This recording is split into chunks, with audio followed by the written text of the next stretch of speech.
David, thank you so much for the time. How you doing today? I'm good, thanks.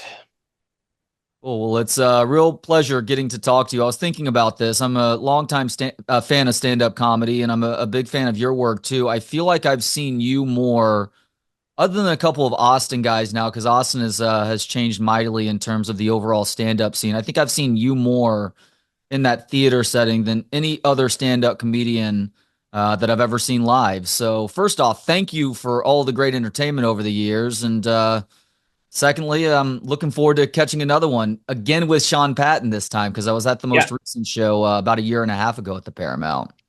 yeah. I mean,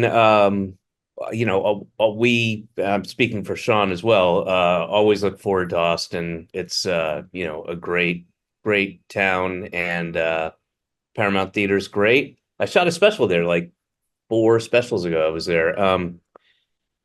And yeah, it's always fun. Looking forward to it. Yeah, I was at that filming. I think I've seen you twice at the Paramount, once at the Chicago Theater for Just for Laughs a decade plus Oh, ago. yeah, yeah. Oh, that was the was I think that was my first that huge theater, right, in Chicago? Yeah. Yeah. That was the last time I believe I played a theater that big because I was like, you know what? This is too big. It's just on the other side. Like something like the Paramount is perfect, and you don't when it gets too big, it's you just lose some intimacy or you change your delivery subtly and subconsciously. It's anyway, yeah, I do remember that. No, I'm completely with you. I think that there is a balance to be struck because I think stand up at its foundation. Look, that's not to say that the shows at the Paramount aren't always hilarious. I was at that taping. I was at the show a year and a half ago, and it was awesome. But stand up at its best, I think, is in that 2 to 400 seat club. But in that theater setting, you do have to be careful. Like I saw Jerry Seinfeld a year ago, and it was a massive theater here in town, and we were in like the third deck. I'm like, this just isn't working for me for stand up because you lose that Yeah. closeness. You lose the ability to relate. And I felt that same way about the Chicago theater. I saw you, Bill Maher, I want to say Hannibal Buress and Seth Meyers there that same year. It was an incredible Yeah, festival. it's I remember distinctly like when you're doing stand up and I know like other people who are, I've heard people talk about this who are in theater or musicians where you've done your song or your monologue or your routine so many times that you can truly have a like I can deliver the material with the same cadence and the same gesticulations and all that shit, but your mind can wander and you can literally as you're doing this thing you could be sitting there going like was I supposed to get milk on the way home? I can't remember. I remember, whatever. And I remember very vividly because this was a while ago and doing the Chicago theater, doing that show and having this kind of conversation with myself going, yeah, this theater's too big. I think this is a little bigger than I like. Just having that that realization while I'm doing the set. And that's it's a huge theater. It's like 3,200 or something like Yeah. that. And I think once you go, for me, once you go above like 2,200, it really starts losing, it's fun and there's energy and it's not like a bad set, but as you say, if you're on that third balcony, but I always try to be really conscious of playing to those folks as well.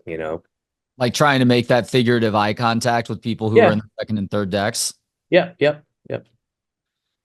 So the beginning of the end. Wait, hold on. I've got to get it right here. The end of the beginning of the end tour is not has Yeah. nothing to do with you quitting stand up. Thank God. It has more to do with where we are at as a society right now, David. And we are not in a great place as a people. On the one hand, on the other hand, I don't think we as a people have ever had it more comfortable than how things currently sit in 2024.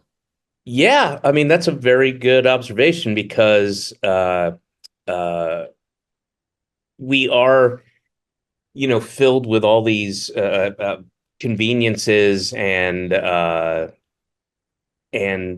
technology and everything, but people are still miserable and lonely and upset and um yeah, it's just how you how you look at things, I guess. Um, and I'm playing all over the country and traveling, and I'm in a tiny place right now. I'm in Arcata, California. Hmm. Got in last night. It's population 15,000, something like that, but it's also like 7 miles away from Eureka, which is also small, but combined, it's about 31,000. Anyway, You're really close to Humboldt County too. I'm in Humboldt County. Yeah. Yeah. Okay. I mean, a part of that. Yeah. I woke up this morning to the sounds of somebody on meth going crazy and through a trash can just right below my hotel. Beautiful view of the town square, and there's meth all over the place. It's a real meth. See, some of that kind of humor will be on tap. Anyway, yeah, and the thing that everyone bitches about taxes, I think, because they're told to and they're made to feel we are the least taxed country on the planet. And then they we're the least taxed country, and then everybody's bitching about the roads are need repair and there's not enough police and it's like, well, that's because you don't pay taxes for it, you know. Yeah, and Anyway, there's a certain amount of that that goes into the state and local governments too, with regards to staying on top of that sort of thing. Like yeah, there, and it's about who you elect and what they choose to, they have tons of money. It's what they choose to spend it on, your money, our money. Anyway, that got offhand, and let's not go back to that. that's fair. We can go back to the meth heads because I lived in southwestern Oregon for a little bit, right off the five Oh, in dude. Yeah. Ashland. Oh, It's man. it's such a paradox because it's one of the most beautiful parts of the country, but by the same token, at least in this little area that I lived in, there were two things that were just devastating the community, which is meth and teenage pregnancy, which isn't Yeah. exactly a peanut butter and jelly combination for life, David. No, and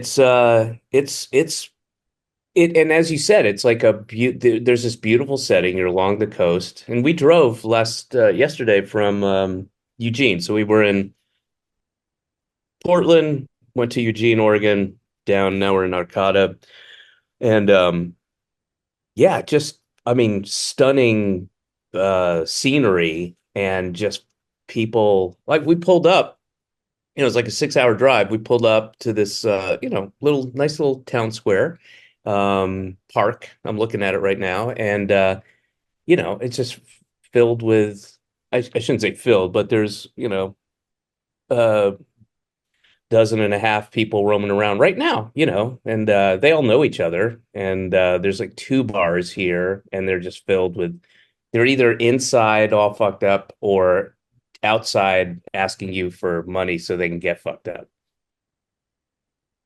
Last It's time I went to Portland, I took my family. I've got a wife and two kids, and last or 2 summers ago now, I guess, we went to Oregon to just really take in the outdoors. Even though we live in Austin, which is a decent outdoors place, it's not. It doesn't offer what the Cascade Mountains do. When we flew in, no, and it's a different weather and different, yeah, all that stuff, foliage and very yeah, different vibe. But we flew in and out of Portland, and I held Portland very fondly from when I lived in Oregon, would visit somewhat yeah. frequently 15 plus years ago, and everywhere you turn in Portland, I mean, that is on display. And my friends, who are some of the most progressive people I know, they couldn't help but to talk and to vent about how it really felt like the leadership of that city had failed the people who were living in those conditions, and then everybody else who was a part of the town too, who wants to still be a part of the town. Yeah, I mean, I would disagree that it's all of Portland because it seems to be really concentrated in downtown on that other side of the Burnside Bridge. Like it's like tent city. It's messed up. It is bad, bad, bad, bad, bad. But Like where the Pearl District is yeah, on there. Yeah. exactly. Just it's like kind of on the downtown side of the Pearl District. And but once you get up there and if you cross the bridge, it's really not that bad at all. But everybody seems to be in one like 8 square block area, and it is bad. It's combat zone bad. I was just there a couple days ago and walking around, and I mean, and I make notes when I go on a tour wherever I make notes about the theater and about the hotel and all that stuff. And my note for Portland was, all caps, don't stay downtown, you know?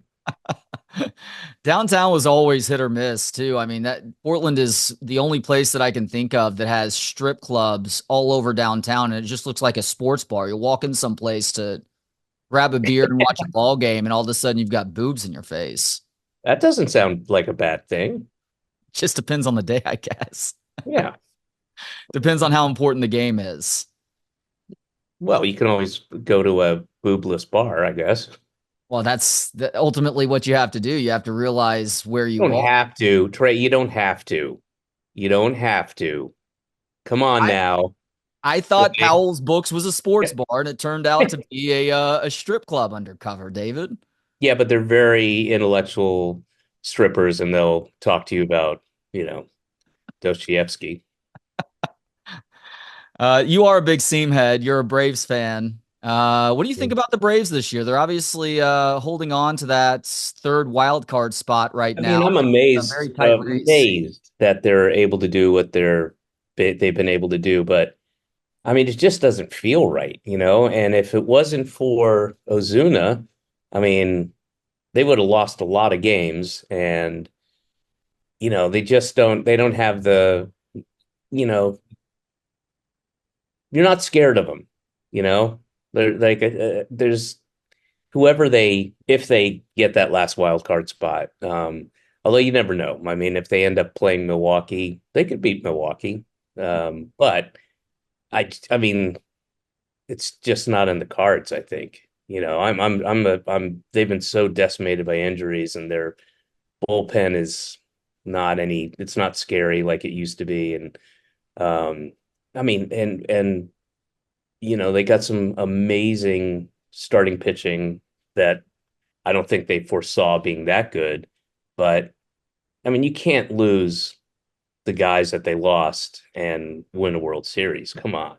I mean, Doesn't seem likely, but we're at a time with Major League Baseball where just getting in obviously matters, and getting in as a wild card almost gives you an advantage versus the teams that get that first round bye. Like, I'm a Rangers fan, and we've all well, seen. I mean, yeah, statistically, the teams that had the bye didn't do that well. You're right. You got to kind of keep grinding it out. I mean, that's what I think Arizona did. That's what Philly did before that. Yeah. Yeah, and so it's if you can get in there and catch fire at the right time, because baseball is such a long season, then it Yeah. really just turned into one of those anything goes scenarios. I mean, I would love to see like somehow they eke it out. They get in there instead of the Mets, which wouldn't upset me at all. And and then, you know, on the same day, like, hey, Strider's back and Cunha's back and Albies is back, and everybody gets off the IL at the same time. That'd be pretty fun. People who know your backstory know that you did much of your growing up in the Atlanta area. Helps explain why you're a Braves fan. And talking about this conversation with a good friend of mine who we've actually bonded over some of your finest work over the years, the stand up, Mr. Show, Arrest Development, and thank you so much for that. We agree that you may have the best Southern accent that exists in comedy, which is clearly a result of you growing up around that. Are you channeling any one person in particular when you do that Southern accent? It's an amalgamation. I mean, there's also different, there's like the drunk, man, this drunk motherfucker, man, hey, y'all don't want to fuck with me because there's that guy. And then there's the kind of old school kind of he might be an older man who's from kind of central Georgia, and he's a businessman. He doesn't understand some of y'all's words or customs or there's all kinds of um and then there's this one character I used to do all time named Jeanette Dunwoody, and Dunwoody is an area in Georgia. Isn't that something fun? And there's all kinds of Southern accents. So I'm not channeling a specific person, but definitely a type that I had had to deal with, throughout the years. Well, that effeminate male Southern accent is much more common than people realize. Yeah, yeah, yeah, Sometimes it's somebody who's LGBTQ, and sometimes it's just some random straight dude who sounds like he grew up with five sisters. yeah. Yeah. So I didn't realize that your comedy journey actually took you through Boston. You started in Atlanta, you moved to Boston, I want to say in the mid 80s and stayed there until you moved to LA in the Yeah. early 90s. Were you doing a fair amount of stand up in Boston while you were living there? I mean, that's pretty much all I did. I went there to go to school and I dropped out very quickly, but I retained a lot of the friends and the circle of people. And I got very lucky that the timing of it was right as the comedy boom was happening. And Boston was one of, four cities that just exploded with comedy. There was New York and LA for obvious reasons, and then Boston and San Francisco had these really huge, healthy scenes, like where there were just a handful. Now all of a sudden there are, six legit comedy clubs, and Boston's not a big city. I mean it's on the bigger side, but it's not to be able to sustain six major clubs plus all the other places that had stand up, Friday night, Saturday night, whatever. It was a huge scene. And because there were so many places to do stand up, and I'm talking like Chinese restaurants and, just places they would throw a show, a bowling alley, and, uh, they had to put bodies in there to do stand up. So I got work that I normally I shouldn't say normally, but I think otherwise I might not have gotten as much work because they just needed somebody, whether because I didn't do that well in the beginning, and it was very much a kind of comics comic. And but they had to put somebody up there. And so I got lots of time and lots of opportunities to kind of hone my material, find my voice, all that stuff. You've got to take, well, I say you have to take your lumps. Social media has made it very weird in that regard, but to do it right, I think you have to take those lumps, like you said, to learn your voice too. And you've got to go through the shows where there may be three other people sitting in the crowd, and they're all people waiting to do their 5 minutes Yeah. to truly to experience that sort of organic growth that allows you to do it seemingly so naturally all these years Oh, later. 100%. I mean, and you can really see the result of, and I've talked to other comics about it. Uh, they all kind of can feel the same way and make the same observation that a lot of these, folks who are getting TikTok famous, doing that's just a different, not to take anything away from that thing that they've done that's on Instagram or TikTok or whatever, but that's not like real world skill. You can't, that doesn't translate into, I mean, you can see them. They're huge, and they tape specials in arenas, and they're are big theaters, and you can see they're just not ready yet. They will be. They would if they went out on the road and did that. I'm sure they would, you know, uh, hone their craft. But also some of those I don't know if they're that interested in doing it that way. But they're just not really good comics. You know. Completely agreed. I talked to somebody who was in that category a few weeks back, and not only did it seem like his ascent was way too fast, but I don't think he had enough of an appreciation or respect for the art form too. Like he was almost flippant about how quickly he's going through selling out decent sized clubs in this country. And it's like, man, you've got to show a little bit more respect for this. Otherwise, it will find a way to chew you up and spit you out before it's all said and done. I completely agree, and you know there's some really big comics who are bigger than me, who we like discussed it just in like in an organic way in a conversation. Uh but yeah, everybody, and it I don't think it could come off as like older person sour grapes kind of thing, but that's not, it doesn't feel like that. It feels like a genuine, like, yeah, it's just not. it's a shortcut, and because you take a shortcut, you haven't learned these things that you can learn to intuit, and makes one a better writer and performer on stage. But again, to your point, I think there's a number of those folks who don't care, you Yeah. know, and Yeah, they're using it as a means to an end. Now, you just mentioned performing at Chinese restaurants in Boston. Did you perform at the Ding Ho? I never did. That was a little before my time. Yeah.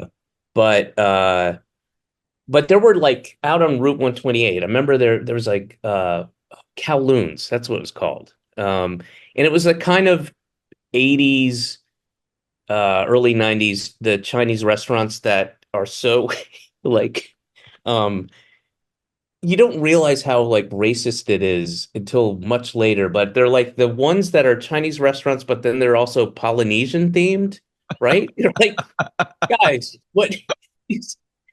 Pick one. It's like, scorpion bowls and crab rangoon and chow mein and it's just all the hot and sour soup. Like you guys are mixing these are very different cultures here. But there were a bunch of those in New England. I remember like big themed with like neon paint of a hula dancer and next to it's just like, but it was a Chinese restaurant. There were a lot of those. Anyway, I played those a bunch. You get egg roll. They give you, four cold egg rolls and $35, and you're ecstatic. It's either four egg rolls or a small baggie of Coke. I guess you got to make your Yeah, life. that was also the other. That was the other thing. If you're hungry, and honestly, you can choose either one. Your appetite will go away. So it's up to you. Oh man. So in preparing for this conversation, I've heard you mention this several times, and gosh, you talked about it with Odenkirk in one of the first episodes of your excellent podcast, which by the way, I cannot listen to while I'm working out. I have to stop working out because I'm laughing too hard in the gym. Specifically that Sean Patton episode. It's very Yeah. understandable why you guys are on the road together, and I imagine you have a lot of fun. But Oh, he's you have such a great mentioned hang. what's that? He's such a great hang. I mean, he's a great comic, and he's perfect for my audience, uh, and he's just really fun to travel with. I mean, Yeah, I've seen there's him. I've seen him perform three times. I was completely unfamiliar with him before seeing that show a year and a half ago, but I've seen him perform at a pretty empty Creek in the Cave and then a sold out comedy mothership all in the last year and a half. And to watch the act continue to evolve and him killing it regardless of how many people that he's playing to, yeah. whether it's a couple thousand at the Paramount or 20 people at Creek in the Cave or 400 at the comedy mothership. I mean, he is clearly somebody who's on the up and up, and obviously he's a part of English Teacher Now, which is a great show on Yeah. FX too. Yeah. But heard you talking with people about taking this trip to Machu Picchu. You went on it with Bob Odenkirk, Yeah. and you mention it, and people will be like, "Oh, that's cool," and they'll move on to the next thing. I'm fascinated by that, though. I only know about Machu Picchu from pictures and Mhm. Apocalypto with the human sacrifices and whatnot. So, just how much of a physical challenge was it for you to hike the Incan Trail that you did, and then all the way to the top of Machu Picchu too? It's hard, and it's both harder, and I know this sounds confusing. It's both harder and easier than you're led to believe. Hmm. So it's it's certainly doable, and if one wants to has any desire to do it, I highly encourage it. It's there's not a lot of things you can do that can replicate that situation, and it's and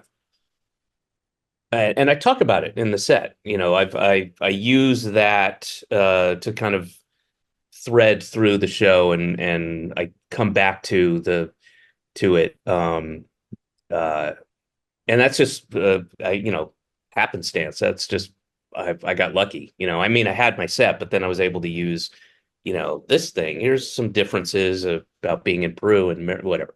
Um, but it's so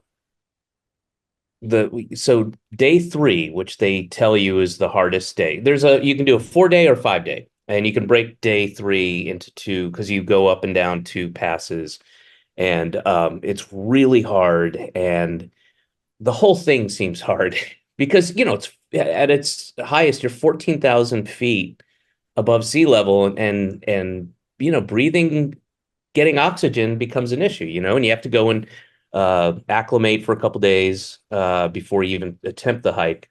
Um, but you can do it. It's not, it's just day three is the one where at the end of it, I said, if you told me I had to do this tomorrow again, I'd say no. Mm. I will meet you down there. I'm just gonna stay here on this mountaintop for a full day. I'm not doing this again. I'm gonna think about my life, think about the choices I've made. And when we finally got to Machu Picchu, um, which I'll get back to this, but it's very anticlimactic. But by the time we got to Machu Picchu, and then you go back to, it's a very touristy, as you might imagine. There's a train station. All the people don't hike the trail. You take a train, then you get on a bus and you go up to the mountain, the Andes. You're in the Andes, but you go to a part of Machu Picchu. But one very cool thing That's is, bullshit, by the way. That I should know, never oh, I be know, allowed. I'm Train and aware. a bus. Come on. Yeah. But one very cool thing they do is, if you have hiked the Inca Trail, because obviously you approach it from a different way, there are areas you can access that the other folks who took the train to the bus don't get to go to, which is kind of like, I like that idea. Like, you know, oh, here's a little something special you can check out. Yeah. Um, but at the end of it, I felt very strongly like that was an amazing thing we just did, but I would never do that again. And 3 days removed from it, I was like, yeah, I'd do it again. I'll do it again. you know, and and the reason we went in great part was because uh I don't know how many years left I have to be able to do it. It demands a lot of your body, and my feet are messed up, and I'm fat now, and I just and Bob had a heart condition, and it was challenging for those reasons as well. But really, I started to sense my mortality, um, uh, and your body is just sort of not the same body that, I don't know, 6, 7 years ago. I could have run up Machu Picchu, and it's just not that thing anymore. And it's but I highly recommend it, man. It's so cool. And the reason I say it's anticlimactic, and a friend of ours, sort of a guy who became a friend, who lives in Ollanta Tambo, which is the t tiny town you take off from to go to the trail. Super cool guy. He's hiked it, he grew up there, and he's hiked it, 100 times, whatever. But he said, he's like, by the time you get to Machu Picchu, after you've been on the Inca Trail, and it's 37 kilometers, and you break for camp, and you sleep in a I'm not a camping guy at all. I don't like sleeping in a tent and a sleeping bag in 30-degree weather, and shitting in the woods is not. I know people love it. I love the shitting in the woods part. I do that even in New York. I go to the park and take a dump there. I don't use the toilet at home, but that part's fun. But You can do it in the town square right outside the hotel after this if you'd like. yeah, maybe I'll join the club. That's all. That's my, that's what you have to do. Um, uh, but you know, the shit, what was I talking about, Trey? What was I in the middle of? You were The pile of rocks. So yeah. so you have been on this amazing. I mean, it's not a trail. They didn't bring in, you know, pavers and asphalt. I mean, this is the 1500s, and there are these stones in the middle of nothing exists there. They made this path that must have taken, I don't know, I mean, 100 years, you would think, just to bring stones that far and put them up. And I don't know how they did it. It's well, I do. It's slavery, but see, there are benefits. There are benefits. But by the time, and you've gone through these ruins as well, by the time you get to Machu Picchu, which is amazing, you're just, it's like, okay. And you really also want to leave. You're like, I want to go take a shower, I want to sleep in a bed, I want to, you're like, I want a beer, you know? Well, especially if when you get there, it's Rube Central, especially if there's a bunch of blue hairs who had just been bussed into the place. Yeah, that's a little bit of part of it too, but and also to get to the final place where you descend from off the trail, which is called the Sun Gate. It's like they're really fucking with you because the sun, you've gone up and down, but this, I'm telling you, you can't, the angle is like 110 degrees straight up, and It looks dangerous. it probably is. I mean, it is. I'm sure there's no like guardrail or anything. You have to get up there, and it's the last, I don't know what it is, last 150 feet or so, but it's straight up, and you've just been hiking 37 kilometers up and down uh, with no oxygen, and then it's like a like you think you're done, but aha, not yet. There's one last thing, you know. But again, highly recommended. So in the Worst Daddy in the World tour, which is the most recent one before the current one that you're on, you offered something to your biggest fans that took me by surprise, and that was the chance to meet you and hang out for a little bit after the show. Which I don't know if you 10 years ago would be up for something like that. So, what changed for you to where you wanted to show that added appreciation to your biggest fans and allowing the opportunity to have a cheers, drink a beer, maybe share a shot of tequila, something along those lines, and take their picture with you? Because I thought that was an awesome addition to the tour, man. Yeah, it was well, thank you. I appreciate that. And you're absolutely correct. 10 years ago, even 5 years ago, I don't think I would have done that. I it took I had to proactively learn to be comfortable with fandom and I mean I literally used to run to the tour bus. Like when we did the Mr. Show tour and there was a bunch of us, I would get off stage and just run to the tour bus because I couldn't and that's just, it's not other people, it's me. I just wasn't comfortable, and I I don't know. I have anxiety, mild anxiety, but it was um I just didn't deal with it well. And then Celebrity is such a weird thing too, though, especially because you've made an impact on people's lives that you can't even begin to feel in reverse.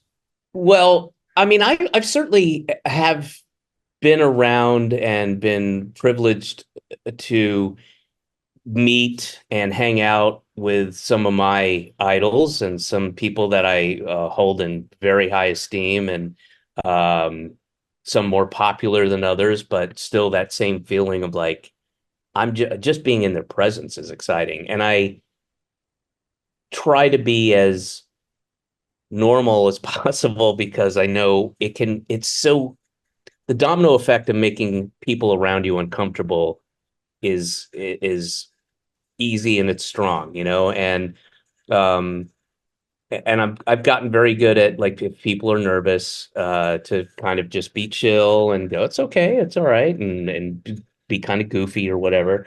Um and I don't know, I wouldn't do it again. I'm not doing it this time. Okay. Uh but it's also not because of the thing itself, but you know, it's exhausting. Yeah. Like I do like an hour, you know, minimum I'm doing an hour and 15. I usually do hour 30, and I've been, you know, and it's a show. And so and I've been drinking, you know, I drink on stage, and then to add another hour of it's not you're not exactly like yourself, but you're entertaining people and you're hosting in a sense, and you're like, hey, and I'm going to make sure everybody gets a chance, and you know, if sir, you're kind of you know, over occupying my time. I want to talk to these folks over here, and you know, just making sure everybody's happy. And I kind of had the idea like I'll do this once. But I don't think I'd do it again. And you're just wiped out by the end. And that sometimes that takes an hour to get everybody, you want everybody to feel satisfied, and um yeah, but no more. Well, that was Although I'm doing this thing, I'm doing this thing. So for the first time, I'm selling merch, which people have been asking me to do forever, but I just wasn't interested. And now I'm kicking myself because it's couldn't be easier. But I have these Tobias Funke headshots that were from the show, and I got as a wrap gift or something the actual headshot that they use. So I got a bunch of these printed up, and I sell 25 of them, no more, at every show. There's 25 available. There's a number on the back of them, and I've signed them. But if I draw a number out of a cup at the end of the show, I've done this every night, and the winning number 17, uh, can come backstage after the show, and then I hang out and I the personalize the headshot and give him a beer. So I'm kind of retained a little bit of that, but I also like that I'm only doing 25 per show, and you have a 1 in 25 chance, and it's not about like I'm selling thousands of them, and I want to keep it like a very specific, special thing. So, Yeah, yeah, you're not like a college football player 10 years ago trying to make a little bit of coin on the side with the right. autographs. That's admirable. I was at the one in Austin. I thought you did a great job of controlling things and being very polite with Oh, you other. were at the meet and greet. Yeah, yeah. Oh, right My on. buddy and I spent most of it talking to Sean. I was Yeah. so blown away by him featuring for you, and you actually have that as part of the marketing, I guess, for this show is that Sean Patton is featuring. Oh, yeah. You're Yeah. obviously the biggest reason why people are going. People, if they are not familiar with Sean Patton, should go see it for that reason too. He is hilarious. Well, that's the other thing. It's like when we got off that tour, there were a handful of shows he couldn't do because of prior commitments, but I Yeah, mean, he did 95% of them. But that's an extra, what, 150,000 people that have seen him and like him. That's a lot. He just, you know, increased his fan base quite a bit. So, um, and he just makes the show better, to hang better. So, yeah, exactly. And worth I worth love worth the stand-ups who money. have no problem putting really funny people on before them. I actually don't understand the other attitude, but some have adopted that over the years. All right, last thing now, David. I love stand-up. You love stand-up. What do you love about stand-up comedy? It's the only way to do that thing and have that conversation. Make that I can write a script, I can write a play or a sketch, or I can act in something or any of those things. But there's no substitute for me. Also, I get to I don't I'm not at the whim of anybody else. Uh, I mean, I've worked really hard on certain pitches and shows and sold a show, and then you work and work and work, and you're happy with the product, and then somebody in the marketing department says, no. And then what are you supposed to do? So with stand up, it's just me, it's my ideas, live and die by them. And there's just no substitute for going on stage. Again, even if it's 20 people or 2,200 people, and talking to them. And with my stand up, there's a feeling, I don't want to encourage it too much, but a feeling of it's almost like a dialogue. Like I don't discourage people from saying something. In fact, there is a specific bit I'm doing in this set where I say, this is not rhetorical. I'm going to ask a question. I want your response. I want you to answer. Um, and it's conversational in a sense. And I don't know, I love it. Uh, uh, uh, I love that feeling of I know this is subjective, but of a clever bit, what I think I've a clever bit that has a journey that you don't see the end coming. And I like I don't know, man. I just love it. I love, and it's a pain in the ass. I mean, we just, I mean, as I, we have to, so we'll do the show, and then in the morning we got to get up and drive to Sacramento. It's about 6 hours. Then after the show in Sacramento, we have to drive about 2 hours to the San Francisco airport so that I can get on a plane early in the morning for San Francisco because you can't go from Sacramento to New York in the time that I need to. So I can go back to New York because I got a show in Central Park. Yeah. And I mean, and it's a pain in the ass. And we're just, it's Sean and tour manager and I in a whatever, I don't know what we have a RAV4. I'm not sure, but we're just in some rental car and you eat garbage and drink way too much coffee. And it better be you if you live this life, I'm away from my family, and you better love it, you know? You're kind of like a miniature minor league baseball team with how you're doing things, Yeah, right?